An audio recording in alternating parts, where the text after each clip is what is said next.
lovelies. Welcome to yet another episode of Love, Learn, and Share with your girl, Evan Chico. Too much? I guess. Anyway, hata ukiniona nikicheka hivi, today it's a really cold day. Me, I think I'll be complaining for the rest of November. But not much of a complaint because I really like the rain. Like, juzi nilinyeshewa, but I was so happy about that. The touch of the rainwater on my skin, perfection. Anyway, as much as it's cold, it does not outdo the excitement I have today for this. If you watch my story, you know that you're supposed to start on this book. It's a novel. Now, I decided we are going to start with it because I have a lot of friends who are bamboozled by my ability to read books. And you can see my shelf over there. I've read almost all those books except one that I'm going to start soon. And I thought it's good to start with one that is I don't know, has a balance of all love, adventure, investigative, and all that stuff. When I read this book, I get the feel like it should be a movie. It gives me a vibe of a movie, even the way it describes stuff. I don't know. Anyway, let's first of all, before niwaambie hoi na bamba na labda kwenye tabo, let us read the pre-word so that we can get the gist of the book. See whether it's a good one, right? Every secret has its price, but some are more lethal than others. Private investigator Kira Vance spends her days navigating the labyrinth of Houston's legal world, and she knows all its shadowy players and dark secrets. On a seemingly normal day, she delivers a report to her top client when suddenly everything goes sideways and the meeting ends up in a bloodbath. 24 hours later, the police have no suspects, but one thing is clear: a killer has Kira in his sights. Fiercely independent Kira doesn't expect or want help from anyone, and least of all from a scrupulous lawyer Brock Logan and his elite security team. Instead, she launches her own investigation, hoping to uncover the answers that have eluded the police. But as Kira's hands for clues becomes more and more perilous, she realizes that she alone may hold the key to finding a vicious murderer, and she knows she must accept help wherever she can find it if she wants to stay alive. What do you think, guys? Do you think it's worth it? Because there's going to be lots of guns, lots of, I don't know, itakuwa imenidisappoint sana kama haitakuwa na mapenzi. Anyway, from the looks of it, I think there might be a little love somewhere. I don't know, although hapa ijatajwa anywhere, but most investigative movies and novels usually have a twitch of love somewhere. So let's get in. Now, Laura Griffin has written some other many books like Desperate Girls, Touch of Red, At Close Range, Shadowfall, Far Gone, and many, many more. Now, this one is, wow, very many of them, like Thread of Fear, Twisted, Snapped, Unforgivable, lots and lots of them. I like this book. Obviously, it's copyrighted, but all credits to the author, Laura Griffin. Let's begin. Chapter 1. Kira Vance gripped the steering wheel and navigated the slick streets. The summer downpour had come out of nowhere, catching her off guard. She wanted to make a good impression, and now she was going to arrive not just late, but soaking wet in a white t-shirt that was nearly transparent. Oh God. Kila mtu amewahi kuwa hapo, si ndio? Mali umenyeshewa, umevaa shati ya white, alafu like it sticks onto your body and like people can see the silhouette of you. It's not a pretty sight, especially in a professional area. Water dripped onto her shoulder as she reached a stoplight and glared up a sleeky sunroof. There was no denying it. She needed a new car. Her little Celica had 6-digit mileage and a bad transmission. She had refused to trade it in. She couldn't afford an upgrade, and the car had been with her through so many ups and downs. She was about sentimental about it. Okay, so we already know a few things about Kira. She likes to be professional, plus she has a deadbeat car. It's just not good.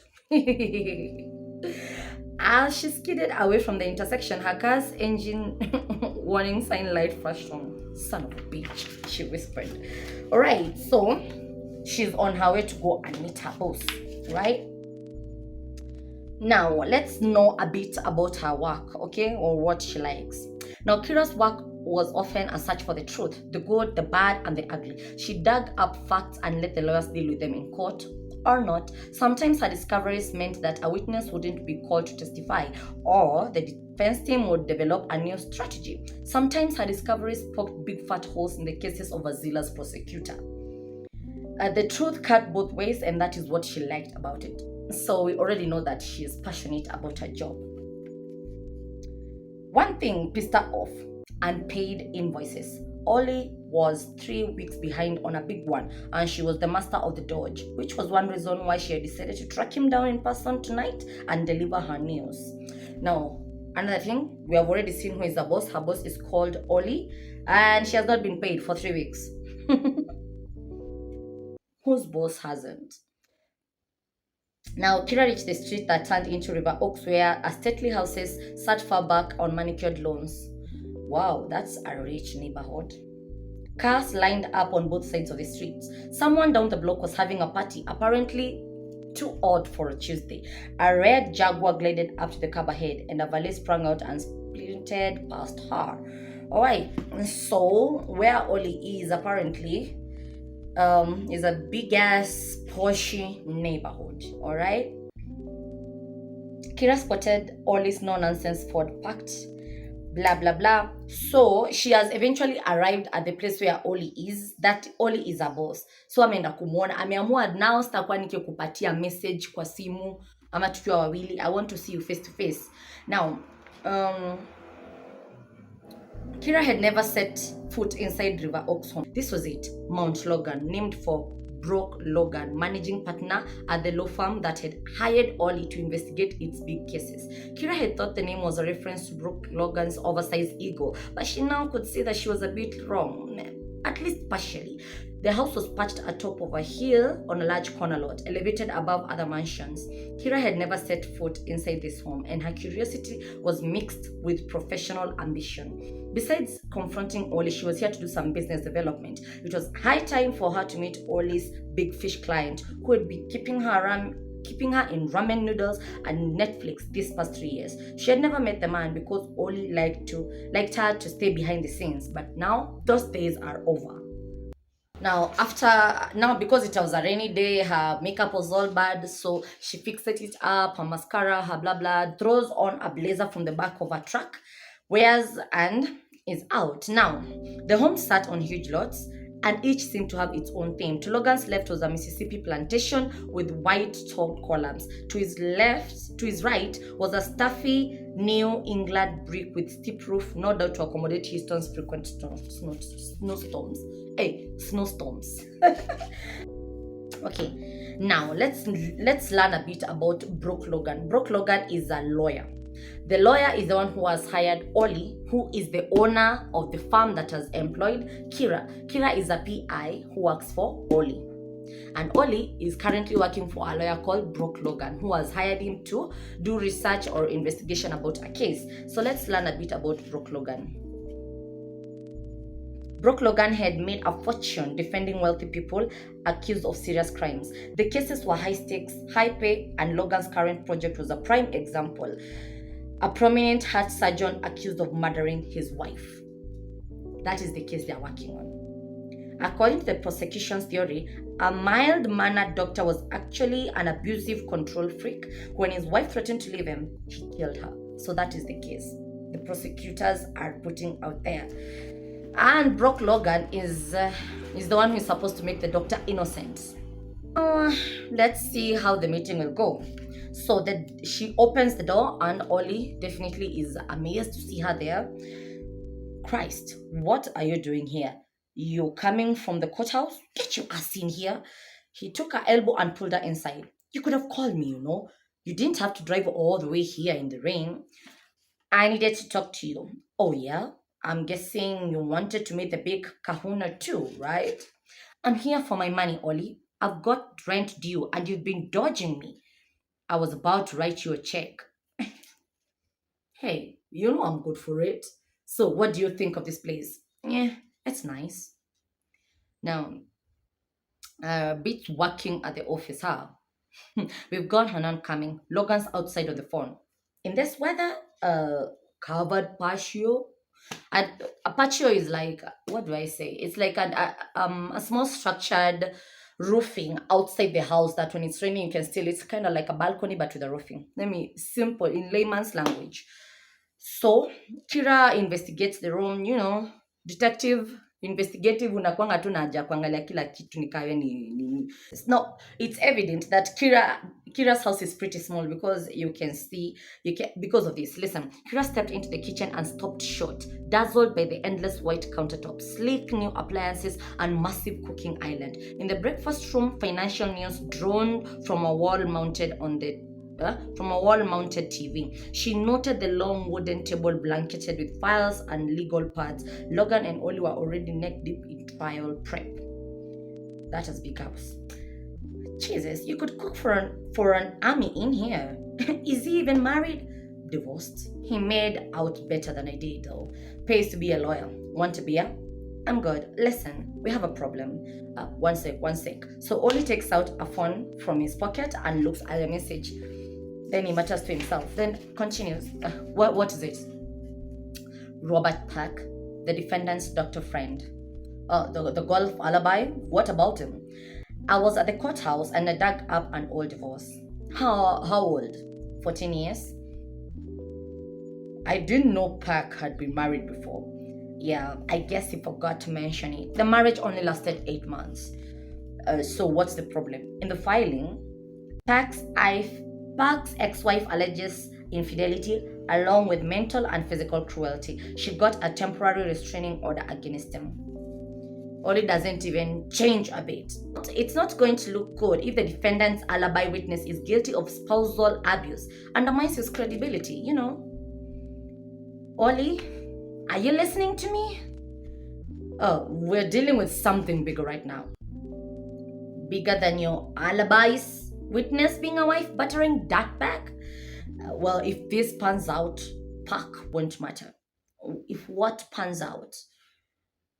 And then Ollie makes a certain facial expressions that gives Kira the facial that she knew that, he's found another leading clue. And then almost immediately, the doorbell rings. That's a food. You staying? I'm not leaving without my money. You act like I'm some deadbeat. Jesus.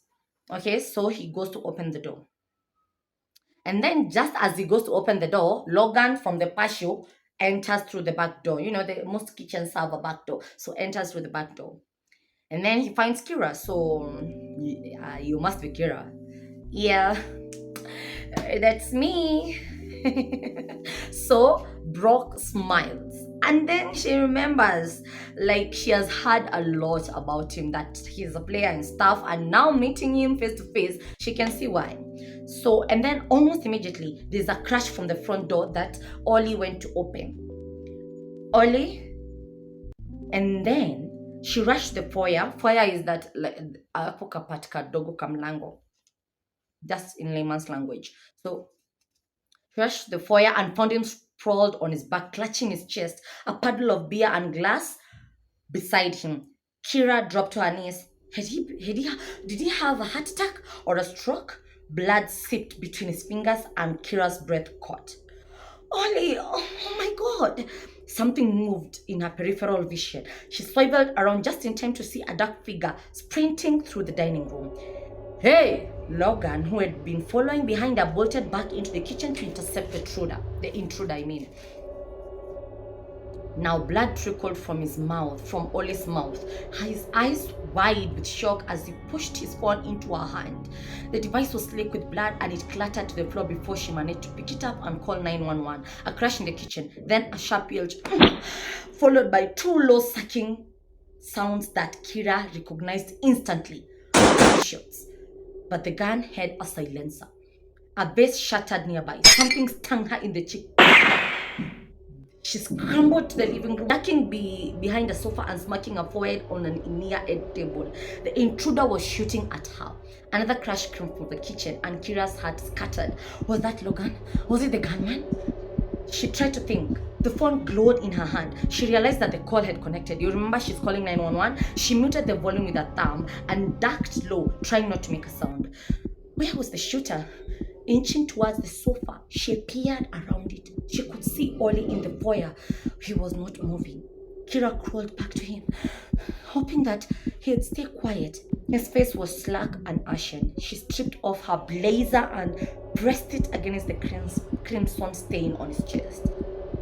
Ollie, please, Ollie, Ollie, please. She had more commotion at the back of the house as she desperately tried to stanch the bleeding. Kira's stomach twisted as she pictured the gunman walking behind her and putting a bullet right through her skull. Blood, warm and sticky covered her hands now. She felt a surge of panic.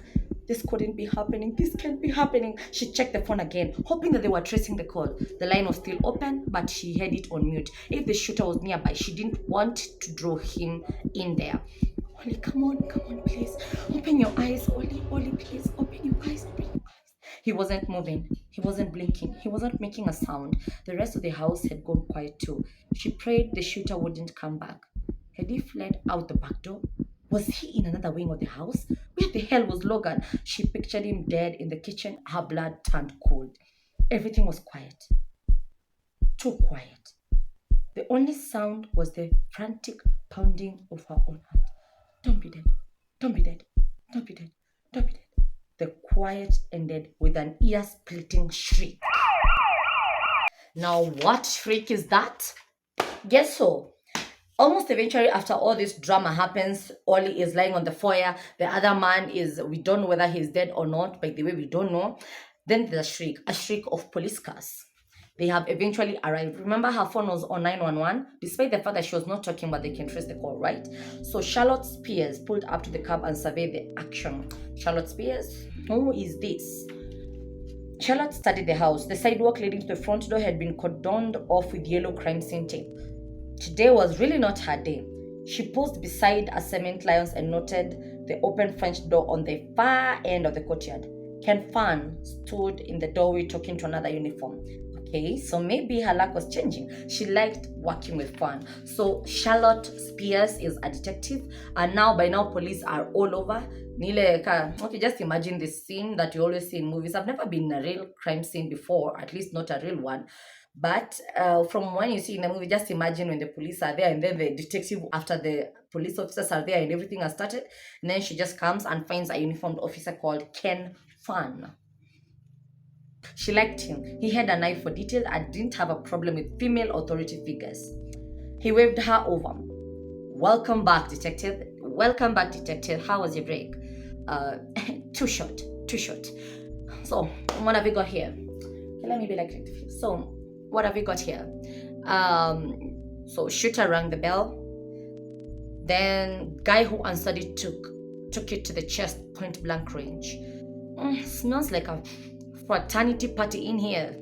Vic dropped his beer when he got shot. There is glass everywhere. So she steps and looks at some stuff, some things. Now, where did she come from? Okay, so when Charlotte entered, she does not spot the CSI van. CSI are those who deal with crime investigations, okay? Crime investigations ni wale wenye hukuja after crimes imefanyika, wanaanza sijui kuokota tu glass wakiangalia thumbprints or fingerprints, stuff kama hizo, wanaanza kuangalia maybe crime ilifanyikaje, what could have happened. Those are the CSI. She didn't see them, but apparently they had parked around the corner. The street was a mess when we got here. Looks like someone was having a party down the block. Well, it's a victim, is our victim the homeowner. Now they are at the foyer, so that is definitely Ollie. But then his full name is Oliver Kovac, short for Ollie. No, the homeowner was in the kitchen. He had some kind of confrontation with the pub and got a couple shots of him and then left bleeding on the floor. The victims, a couple now, that is Brock Logan and Oliver Kovac, Ollie. The Vic works for the homeowner, and last I heard Brock Logan likes women, so definitely not a couple. Okay, so Charlotte is in Owen. She hears Brock Logan the lawyer. You didn't know? No, the guy from the foyer is Logan's investigator apparently. So turns out Charlotte doesn't like lawyers, but that was part of her job.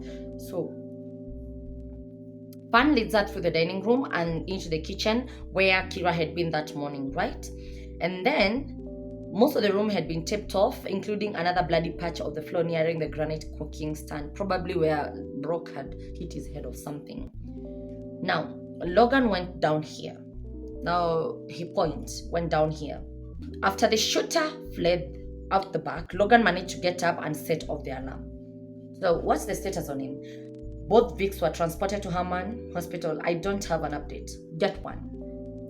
So Fan is on the phone getting an update, and Charlotte continues to investigate the scene. So Charlotte investigates and spots that there is empty plugs. Like the laptops are gone, but they seems to be have connected to the power socket. So two laptops stolen, looks like, but nothing obviously missing in the rest of the house. There's a bunch of high-end electronics everywhere. The guy has a gold Rolex sitting on his dresser in the master bedroom and a pistol in the top drawer of the nightstand. So not your typical burglary.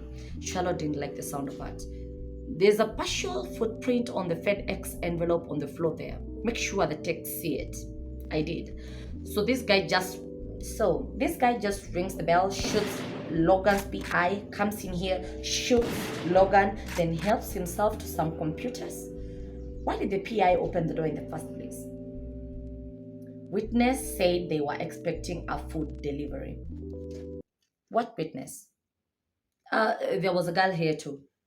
A child? No, a woman. Sorry. She was here the whole time. The pup shot her and missed. Is she injured? No. Where the hell is she? So let's go back to our Kira. Kira, definitely, she's now a bit shaken up. The police are here all over. They are flooding the place. She's seated and she just can't imagine what she has gone through. And she's replaying the scenes in her head. How Oli was shot before her and all that blood and stuff. Then she thinks it's a movie, as in she just can't believe it. Like shock. All right. Now let's see how the police arrive. Police had arrived shortly after the alarm sounded, and Kira didn't know whether it was a phone call or the security system that had summoned them. Maybe both. Oli had been loaded onto a gurney and whisked away. Logan too. He had been conscious at least, and the cops had pelted him with questions as paramedics bailed him out. Oli hadn't been conscious at all. He hadn't been moving or even breathing as far as Kira could tell. She tucked her hands under her thighs, but she still trembled. She stared down at the little bits of glass embedded in her nest from where she was kneeling. She took a deep breath to steady herself, and she couldn't believe it. She just doesn't believe it. Then Charlotte appears before her. So she wore pants and a HPD windbreaker. She towered above her male counterparts. So very, very, very, very, very, very tall. And she had short blonde hair. So, you okay, Ravans? Yes. Detective Spears. Where is my badge? I need to show you my badge. Let me find something again. I don't know. Okay. You okay, Ravans? Yes. Detective Spears. HPD. Can you tell me what time you arrived at the residence? Where's Oli? Oliver Kovac? He had a pulse when they took him out of here. I had the paramedics talking. He has been transported to Herman Hospital. That's all I know. Oh my god. We should soon know more. Can you tell me at what time you arrived at the residence? Around 6:40. And where were you coming from? Work? Where do you work? I work for myself, not like for a company. I'm like a licensed PI. Oh. And you are coming from downtown. I had some papers for Ollie that I knew he wanted for tonight's meeting. So Officer Hanlin here tells me that you took a look at the shooter. Can you describe him to us? Well, it was a blur, really. I didn't see much.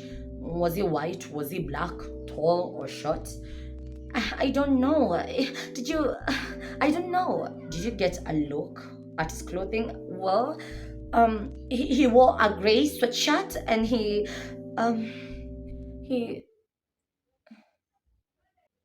I saw him before. When? When I pulled up. He was jogging. He had a gray hoodie and shorts. He was jogging down the streets right in front of the house.